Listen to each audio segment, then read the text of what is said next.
Former Army Medical Research Commander, it would be terrible if political pressure rushed COVID-19 vaccine. A retired Major General who helped develop vaccines and ran the Walter Reed Army Institute of Research warns that it could be terrible if political pressure rushed a COVID-19 vaccine. I trust the FDA won't roll over for politics, but there's always a possibility. Trump is not a very good scientist, to say the least, said Dr. Philip Russell, a retired Major General and former commander of the U.S. Army Medical Research and Development Command. President Donald Trump says the effort to create a vaccine, which his administration has dubbed Operation Warp Speed, is moving with record speed. My administration cut through every piece of red tape to achieve the fastest ever, by far, launch of a vaccine trial for this new virus, Trump said May 15, adding that the researchers involved have never moved like this, or never even close. Before it goes on the market, a vaccine must first be approved by the U.S. Food and Drug Administration, after undergoing a rigorous, 3-phase trial process. I would hope the FDA stands fast and demands enough safety data that we won't kill somebody with it, said Russell, a recipient of the Legion of Merit who helped develop vaccines against malaria, hepatitis A and adenovirus.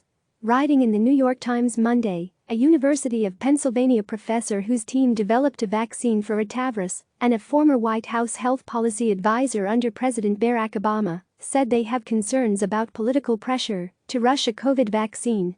In their opinion piece, Dr. Paul Offit and Dr. Ezekiel Emanuel lay out the possibility that Trump will announce a vaccine before it's ready as part of an October surprise to win the election. Given how this president has behaved, this incredibly dangerous scenario is not far-fetched, the doctors wrote. Assurances from federal officials. 10 teams around the world, including 4 in the United States, are currently in clinical trials with possible coronavirus vaccines. So far, the studies have been relatively small, but large-scale trials of tens of thousands of people are expected to begin next month. At a White House Rose Garden event May 15, Trump said Operation Warp Speed will safely expedite the trials. To save time, some vaccines will be manufactured as they're being tested.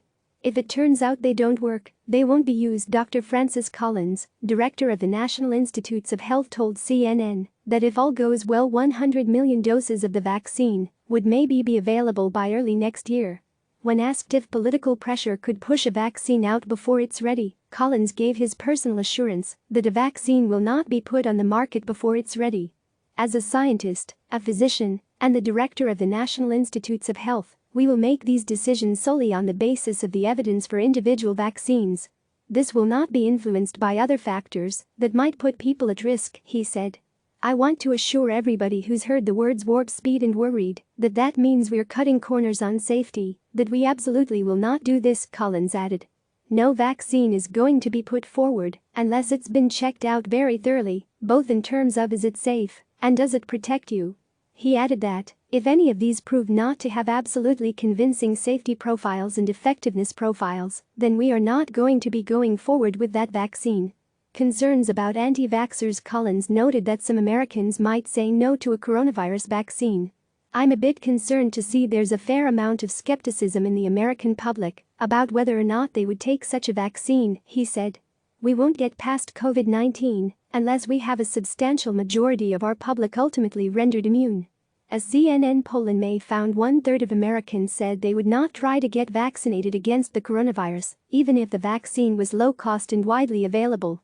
Russell said he too is worried that some people won't get a COVID-19 vaccine. We have a huge anti-vaccine advocacy group out there, and to feed them more ammunition would be dangerous. It could be terrible, he said. CNN's Wes Brewer and Dana Veig contributed to this report. Click subscribe to receive the latest news.